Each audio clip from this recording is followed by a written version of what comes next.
Dari dulu, vampir ini dikatakan sebagai ras paling tinggi di antara semua makhluk supernatural. Keturunan ningrat semualah, dan bahkan vampir ini juga gue rasa satu-satunya makhluk supernatural yang bisa nambah jumlah ras mereka sendiri dengan cara ngerubah manusia, selain zombie. Sebenarnya dari dulu gue pengen banget ngebahas rekomendasian anime soal vampir, terus banyak juga di antara lu yang nge-request, tapi ya gue baru sempet sekarang bikinnya.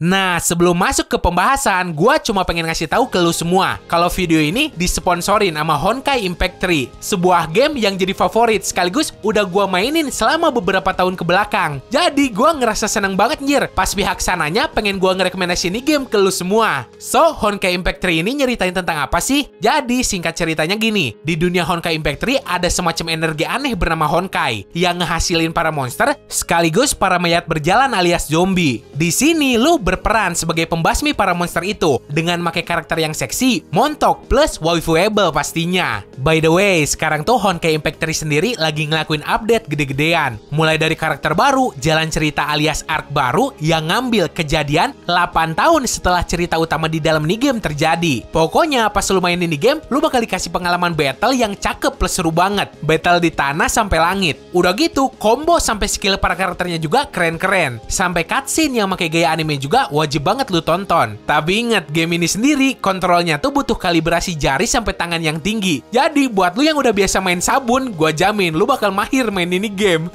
Emang game ini sendiri bukan tipe game yang sanggup ditanggung semua jenis HP. Tapi tenang, biarpun HP lu kentang, sebenarnya lu masih bisa main ini game dengan cara make versi yang PC. Link downloadnya ada di deskripsi. Dan satu hal lagi, buat lu yang baru pertama kali main ini game, nanti pas udah login, lu bisa dapat waifu Semok rank S secara gratis. So, tunggu apa lagi? Silahkan langsung aja disedot. Makasih banget buat lu yang udah dengerin segmen sponsor ini sampai selesai. Dan selamat menikmati pembahasan gua kali ini.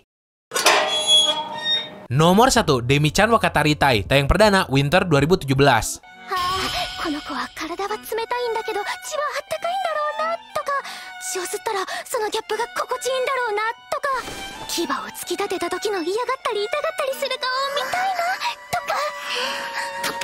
Lu pernah ngebayangin gak gimana jadinya kalau Kunti, Pocong sampai Kolor Ijo hidup berdampingan serta berinteraksi secara langsung sama kita? Terus anak-anak mereka juga sekolah di sekolah yang sama bareng anak manusia. Inti dari cerita ini anime sih nyeritain tentang itu, tapi lebih berfokus ke vampir, Dulahan, Yuki Onna, sampai Sakabas yang ngejalin sebuah hubungan spesial sama seorang manusia yang tertarik banget sama para monster itu. Manusia ini adalah guru di tempat mereka sekolah, kecuali yang Sakabas tadi. Doi itu sesama guru, tapi karena si guru manusia itu kagak gampang sange pas digoda, makanya tuh Sakabas tertarik sama Doi.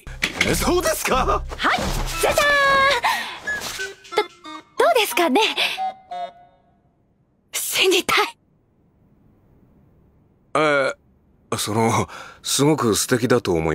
Nomor 2, GGG no Kitaro, tayang perdana Spring 2018.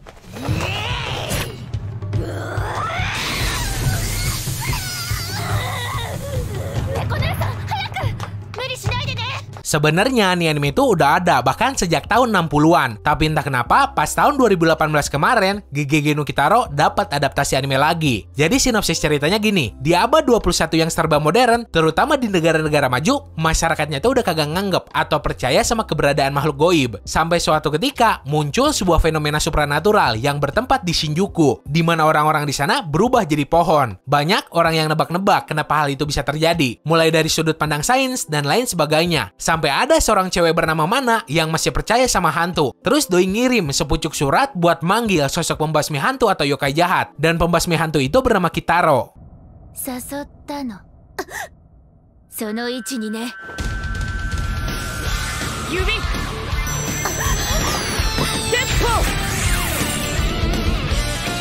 Nomor 3, Arifureta Shokugyo de Sekai Saikyo, tayang perdana Summer 2019.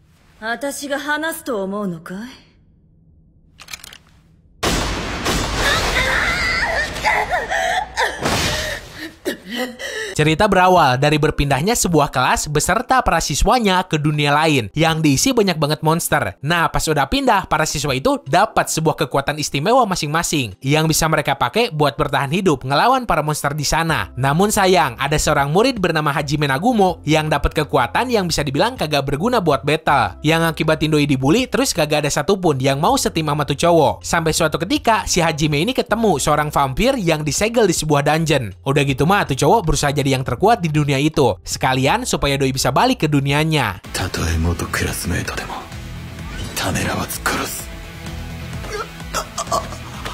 Nomor 4, Servam, tayang perdana Summer 2016.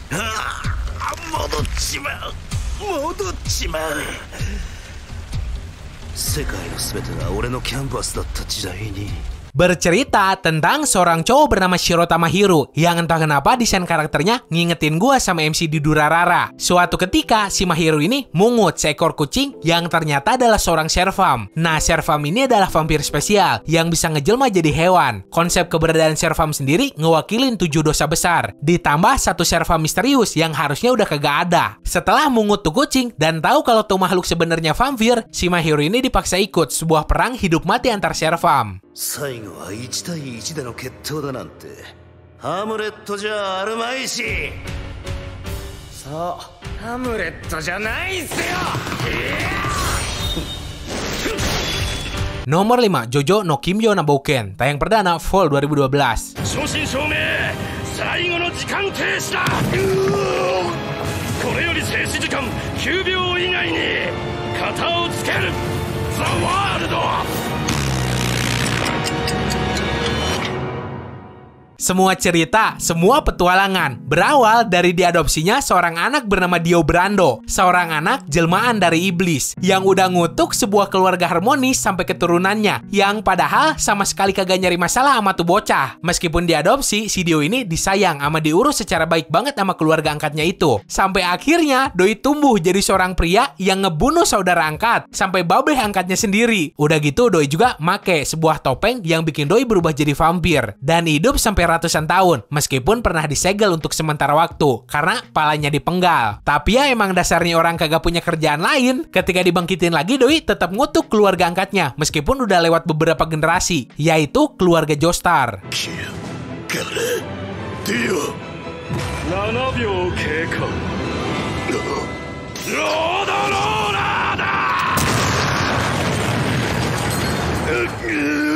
Nomor 6, Mondai Jitachiga Isekai Kara Kuruso Desuyo, tayang perdana Winter 2013.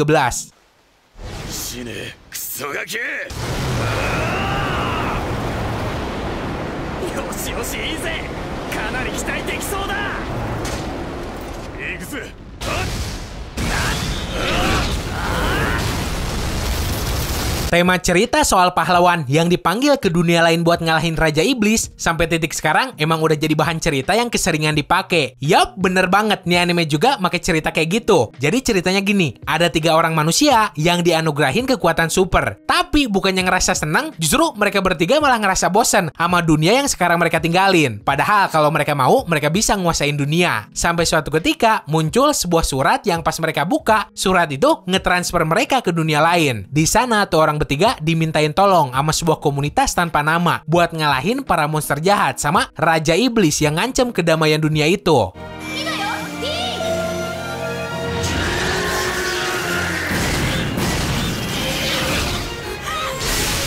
Nomor 7, Devil's Line, tayang perdana Spring 2018.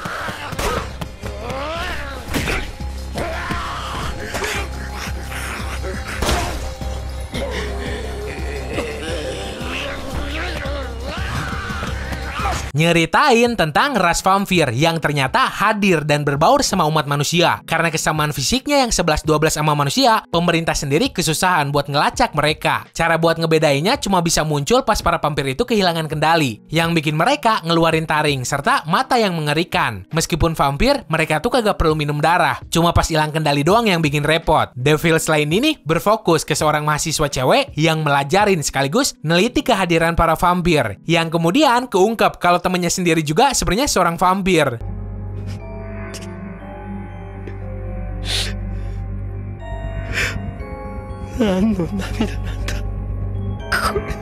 Nomor 8, Hellsing, tayang perdana Fall 2001. そうでなくてはそうであろうともさあやろうぜジューダス・プリーストこの前のようにいかないぞヴァンパイアいかんよせアンデルセン皆様こちらですよ。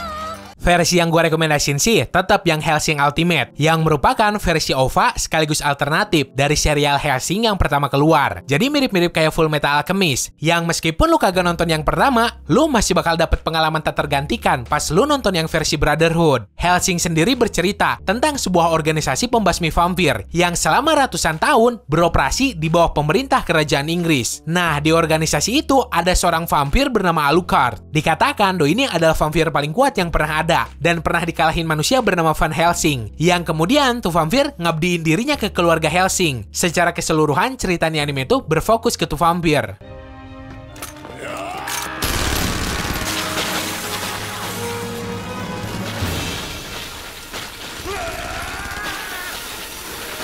Nomor 9, The Greyman, tayang perdana Fall 2006. イノセンス発動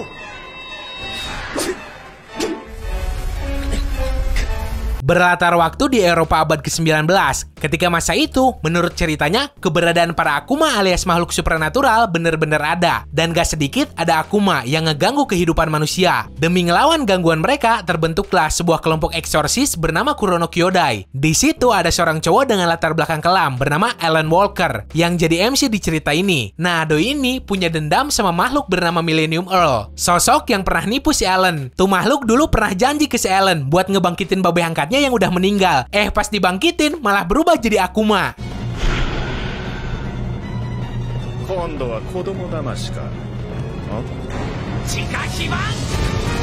Nomor 10, Overlord, tayang perdana Summer 2015. マキシマイズマジックサウザンドボーンランス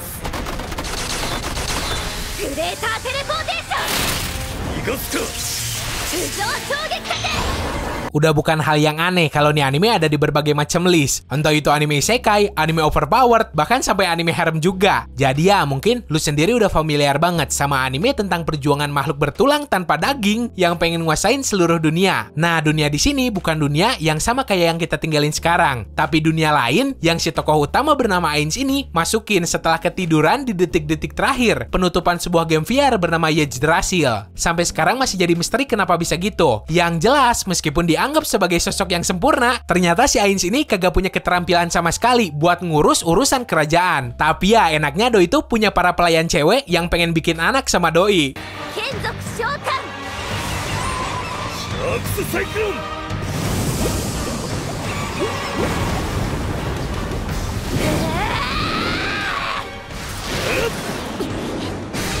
Oke, segitu aja buat hari ini. So, di antara ke-10 anime tersebut, apa ada yang jadi favorit lo? Semoga lo enjoy dan bisa nambah rekomendasian daftar tontonan anime lo. Sekian dari gua, sorry gak ada salah kata. Dan sampai jumpa di bagian kedua.